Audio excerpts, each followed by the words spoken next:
Assalamualaikum warahmatullahi wabarakatuh.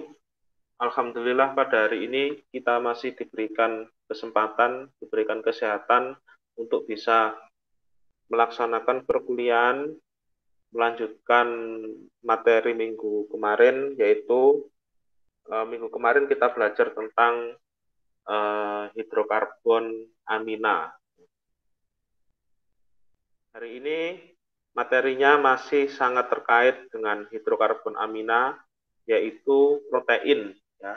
Cuma bedanya kalau protein, dia rantainya cenderung panjang. Ya. Rantainya nggak cukup C-nya 2 atau 3 gitu, enggak, tapi panjang.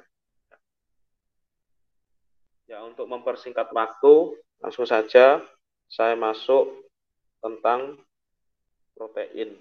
Ya. Jadi protein itu apa? Protein adalah senyawa yang tersusun dari asam amino. Ya. Asam amino itu terdiri dari unsur ya, C, H, O, dan N. Ya. Jadi lengkap ya. Unsur makhluk hidup. Ya. Setiap makhluk hidup pasti memiliki unsur CHON. Ya. Nah, tersusun dari asam amino dengan suatu ikatan peptida. Nah, mari kita bahas ya, asam amino itu apa? Jadi asam amino itu merupakan monomer dari protein. Masih ingat ya istilah monomer? Monomer adalah penyusun dari polimer. Kalau polimer itu kumpulan dari monomer-monomer. Berarti protein adalah kumpulan dari asam amino yang terikat dengan suatu ikatan peptida. Ya, ikatan pada protein itu namanya ikatan peptida. Kita bahas dulu tentang asam amino. Asam amino, ya, namanya saja asam, pasti dia sifatnya asam. Mengapa asam? Karena dia ada gugus karboksilat. Ini. Nah, kemudian ada gugus amina. Nah, ini adalah gugus karboksilat. Kemudian yang ini adalah gugus amina. Nah, kayak gini.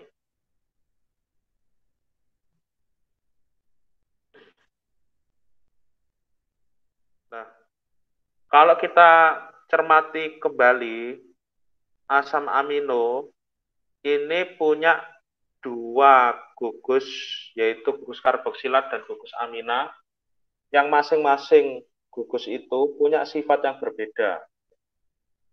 Gugus karboksilat itu cenderung bersifat asam, ya, gugus asam karboksilat. Ini kurang asam ya. Gugus asam karboksilat. Gugus asam karboksilat itu cenderung dia bersifat asam. Kalau gugus NH2, gugus amina itu cenderung bersifat basa. Sehingga asam amino itu disebut juga dengan Zwitter ion. Ya. Asam amino disebut dengan Zwitter ion. Zwitter ion itu artinya ya, ion yang bisa bersifat asam maupun bersifat basa tergantung pada lingkungannya. Ion yang dapat bersifat asam maupun basa tergantung pada lingkungan. Nah, jika lingkungannya asam,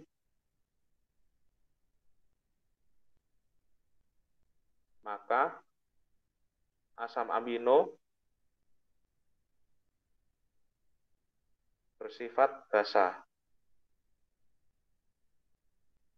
Demikian juga sebaliknya.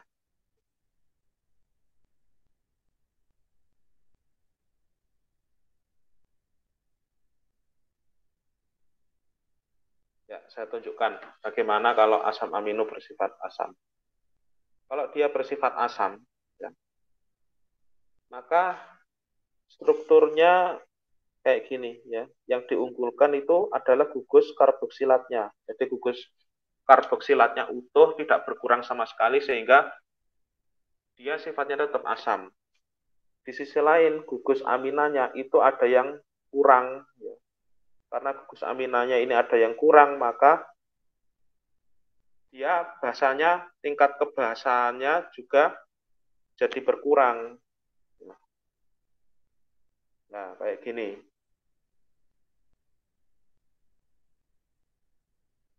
Kalau bersifat basa, ya, maka gugus karboksilatnya itu yang justru berkurang.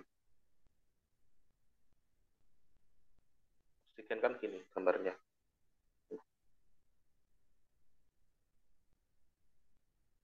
Ini saya gambar CH3 gini ya. Ada yang disebut juga dengan R kayak yang atas ini.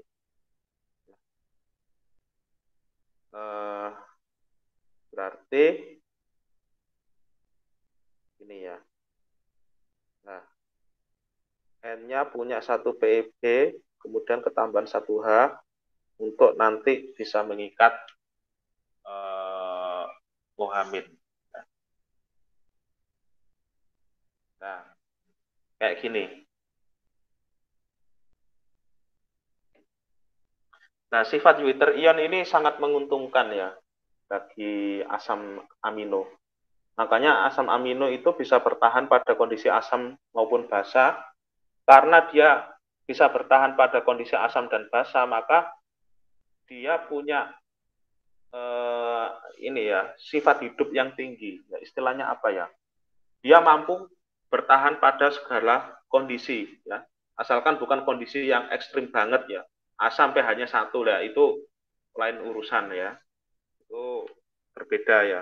Maksudnya sedikit asam maupun sedikit basa itu asam amino masih bisa bertahan ya. Ini yang menyebabkan dia disebut juga dengan zat hidup ya, sifatnya yang bisa bertahan. Nah, asam amino ini bisa membentuk protein. Nah, asam amino bisa membentuk protein yaitu dengan cara reaksinya ya. Ini saya bahas pembentukan protein dari asam amino. Kalau ada dua asam amino ya,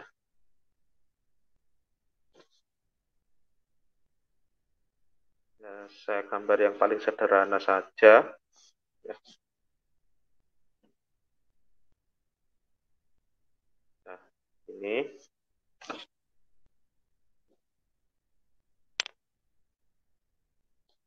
nah,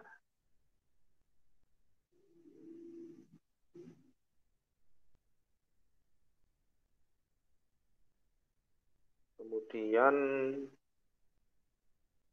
bentar ini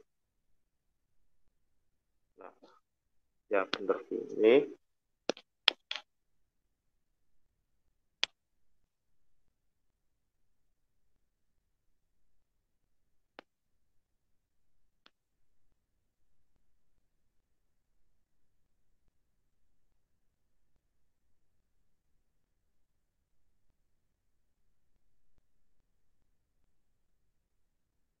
Ini ya. Nah, sebut saja gini.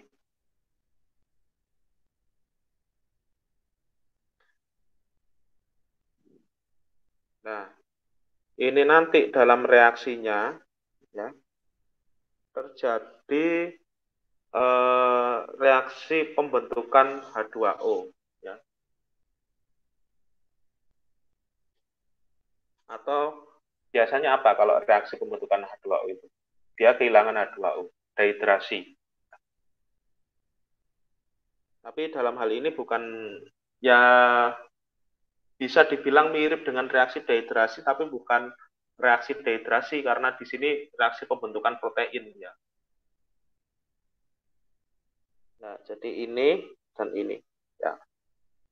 Nah, dua ini dia akan bereaksi sehingga nanti membentuk kayak gini ya. Ya. Kemudian C O hanya kan hilang, langsung nyambung berarti. Nyambung ke N ya. Atasnya kan N ya. N C H R aksen C O O. Nah, ini min, ini plus ya kayak gini. Nah, biasanya ada kurung mutlaknya kayak gini, dia menunjukkan kalau misalkan proteinnya banyak ya berarti nyambungnya bisa banyak ya. Plus H2O. Nah, plus air. Nanti protein itu cenderung larut ke dalam air ya karena dia punya ikatan hidrogen yaitu pada gugus amina dan gugus karboksilatnya.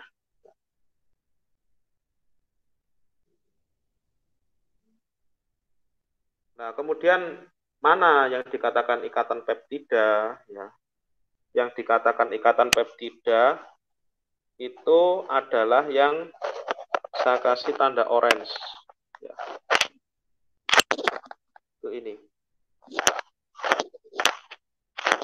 Oke, sebentar. Ini N-nya hanya kurang satu ya.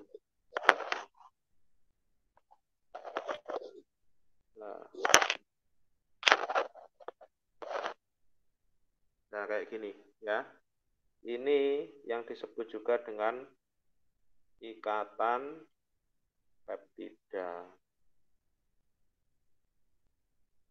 Nah, seperti ini nanti.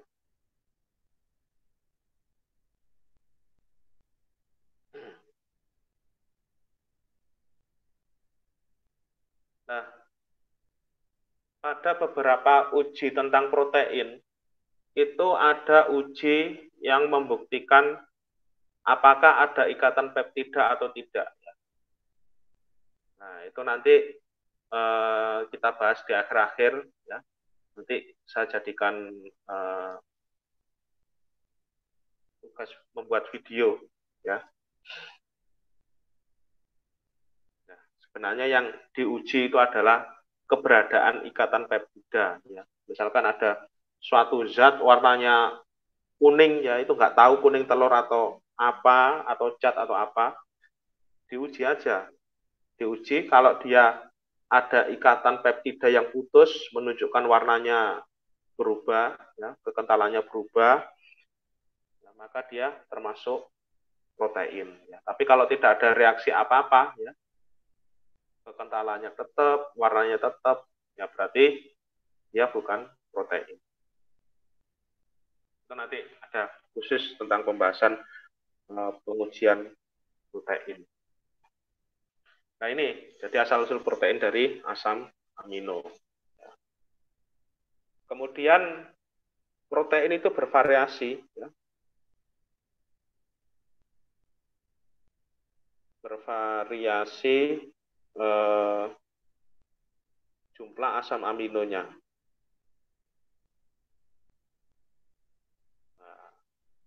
Yang pasti itu di atas 1000 ya.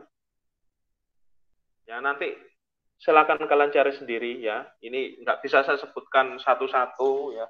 Tentu saja dari yang paling kecil misalkan berupa DNA ya. Terus kemudian ya saya lupa DNA itu namanya ada histamin tak apa terus ya macam-macam itu ya. Sudah lama nggak belajar itu. Kemudian sampai yang eh, kasat mata sampai yang terlihat oleh mata ya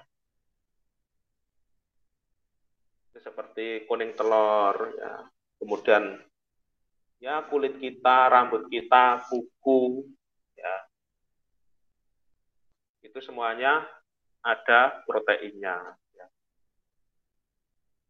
Semakin padat suatu zat maka kalau dia protein maka rantai karbonnya semakin besar ya semakin panjang ya rantai karbonnya semakin panjang. Nah, misalkan saja enzim sama kulit ya. Enzim itu kan cair, kulit itu padat. Tentu saja panjang rantai karbonnya masih lebih panjang kulit daripada enzim. Nah, itu salah satu contohnya.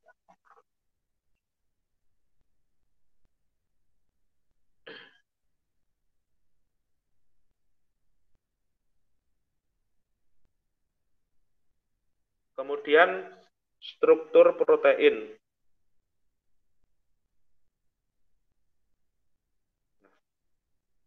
Struktur protein nah, ini dibagi menjadi 3 ya. Struktur primer, kemudian sekunder, yang terakhir itu adalah struktur tersier.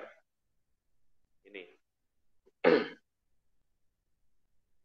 Kalau struktur primer ya, proteinnya itu rantainya cenderung lurus ya.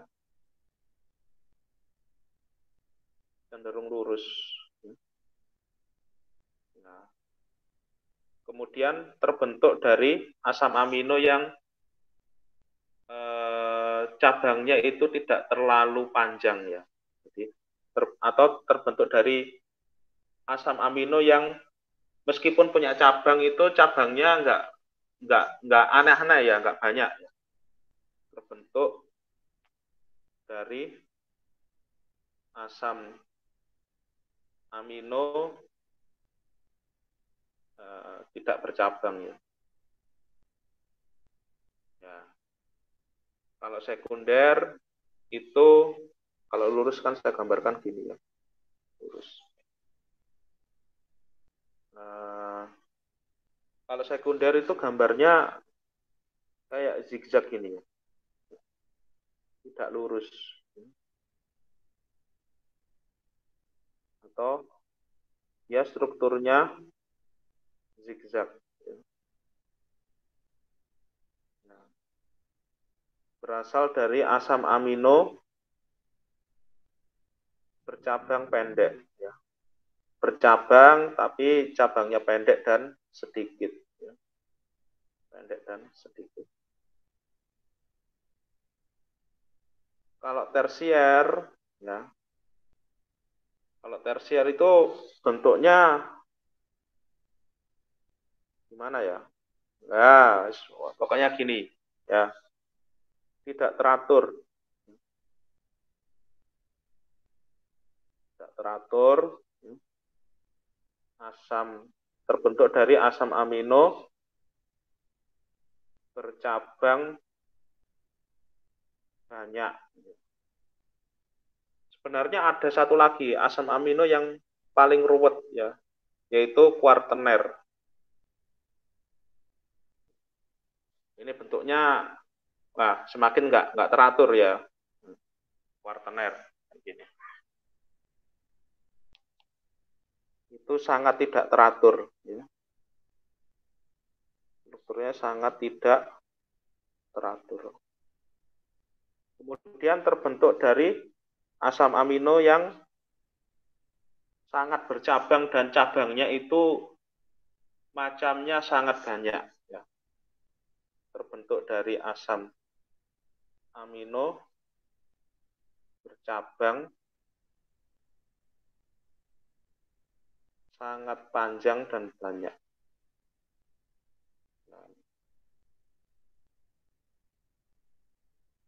Ini nanti juga ada ujinya ya. Jadi pengujian protein primer, sekunder, tersier, kuartener itu ada ujinya yang bisa membedakan ya. Karena kalau biasanya kalau kuartener itu asam aminonya itu cenderung menggumpal ya. Nah, karena bentuknya itu kayak ya kayak gitu ya, tidak teratur kayak gitu. Dia cenderung menggumpal dan reaksinya cenderung lebih lambat daripada asam amino primer. Kalau yang strukturnya lurus ya biasanya dia kan mudah dalam bereaksi ya karena tumbukannya semakin efektif. Ya. Kalau bentuknya tidak teratur ya berarti nanti ketika dia bertumbuk dengan larutan yang digunakan untuk menguji ya tumbukannya tidak seefektif apabila strukturnya lurus. Itu yang nanti membedakan kecepatan reaksinya. Yang kuartener ini bereaksi lebih lamban, ya, lebih lambat. Ini masing-masing contohnya sangat banyak ya. Nanti silakan di googling sendiri mana yang termasuk primer, sekunder, tersier maupun kuartener yang ada di sekitar kita ya. Ini enggak karu-karuan ini jumlahnya ya.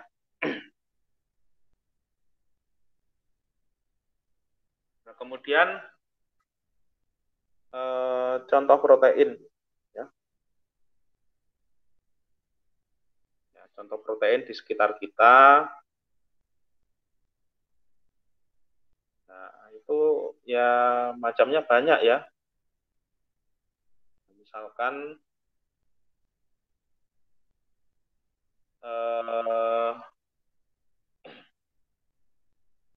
ada yang protein berbentuk serat-seratan ya. Jadi protein serat ya atau fiber. Ya. Contohnya ya keratin. Keratin itu banyak terdapat pada rambut ya. Kalau kita beli sampo itu kan komposisinya atau apanya ya itu kan ada kata-kata keratin gitu ya. Keratin. Terus apa lagi? Kolagen ya. Kolagen itu pada kulit ya. Makanya kalau iklan-iklan gitu kan atau skincare biasanya ada kolagen ya, berarti identik dengan kulit. Kemudian pada jaringan yang elastis ya, kulit juga, otot juga ya. Itu ada elastin ya. Elastin berasal dari kata elastis. Nah, kemudian yang lain itu ada protein jenis enzim, hormon ya. Enzim sama hormon itu beda ya. Kalau enzim itu gunanya untuk katalisator ya. Untuk katalisator reaksi. Reaksi apa di dalam tubuh manusia itu biasanya reaksi biokimia. Nah, itu. Kalau hormon itu untuk memicu ya, untuk memicu suatu rangsangan itu hormon. Kemudian selain itu ada toksin ya atau racun ya. Ya jangan dikira kalau racun itu bukan protein ya. Beberapa racun itu ada yang jenisnya protein ya dan sangat reaktif ya. Racun ular contohnya. Kemudian lawannya virus ya, antibodi. Ada antibodi. Kemudian di dalam darah ya. darah itu ada hemoglobin. Terdapat pada sel darah merah. Hemoglobin, kemudian leukosit, dan sebagainya. Nah, banyak ya contoh-contoh protein.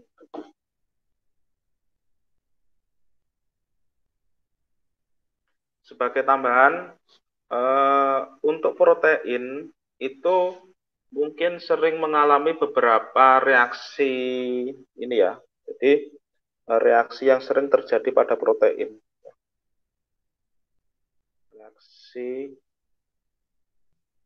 yang terjadi pada protein. Itu yang pertama ya. Reaksi denaturasi protein. Ya. Denaturasi itu adalah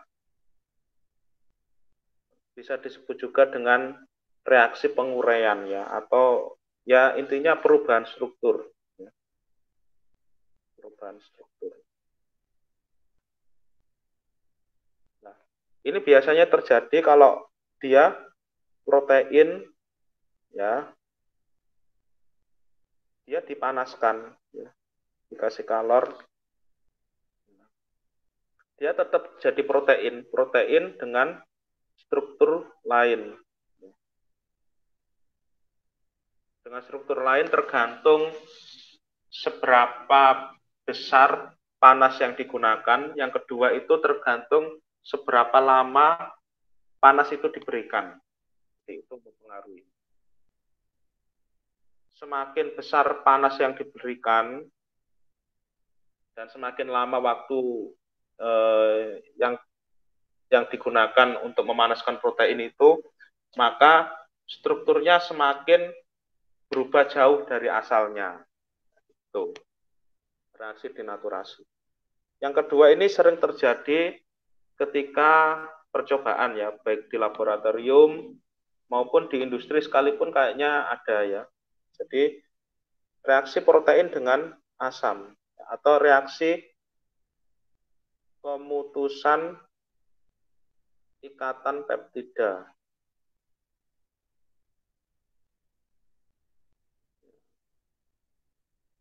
Atau bisa disebut juga dengan penguraian protein. Nah, misalkan ya, ada protein yang kayak gini, RC, sebentar, kan protein ya, sudah jadi protein, berarti bentuknya kayak gini.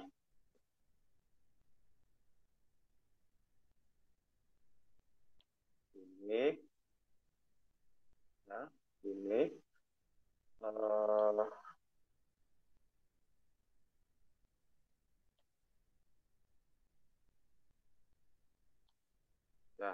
ini ya.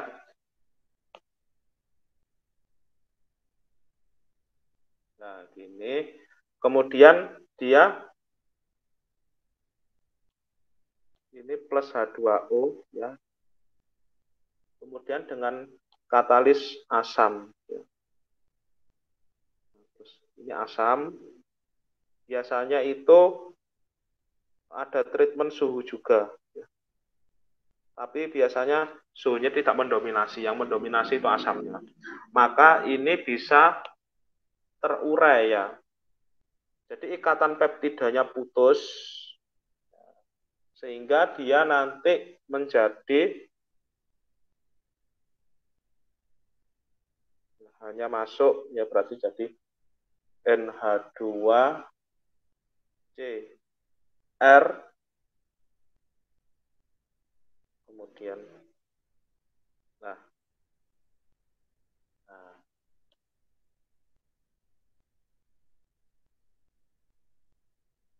gini,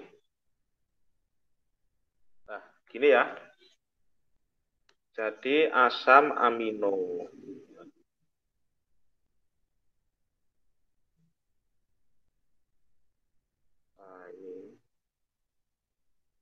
Kalau ini yang atas kan protein. Protein. Jadi protein itu bisa terurai kembali apabila dia terkena asam. Asamnya itu biasanya yang digunakan asam kuat. Ya. Konsentrasinya ya kalau asam kuat sih ya di atas 1 molar ya biasanya. Tinggi ya biasanya konsentrasinya 2 molar pun itu memungkinkan sekali. Ya tergantung jenis proteinnya ya. Kalau proteinnya mudah terurai ya ngapain terlalu pekat ya. Kalau proteinnya sulit terurai mungkin butuh asam yang lebih besar konsentrasinya dan lebih kuat. Ya itu saja tambahan tentang protein. Apabila ada kurangnya saya mohon maaf. Sekian. Assalamualaikum warahmatullahi wabarakatuh.